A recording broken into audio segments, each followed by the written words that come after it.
ఇదే కదా నీ కథ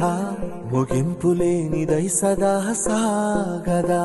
నీ కంటి రెప్పలంచున మనస్సు నిండి పొంగిన ఓ నీటి బిందువే కదా నువ్వెతుకుతున్న సంపద ఒక్కొక్క జ్ఞాపకానికి 100 ఏళ్ల ఆయువుందిగా ఇంకెన్ని ముందు వేచనో అవన్నీ వెతుకుతూ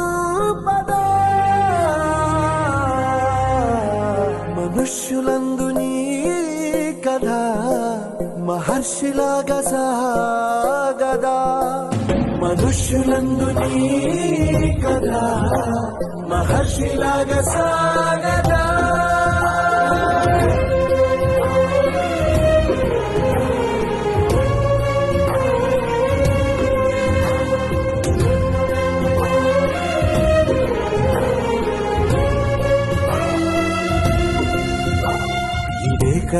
ఇదే కదా నీ కథ ముగింపులేనిదై సదా సాగదా ఇదే కదా నీ కథ ముగింపు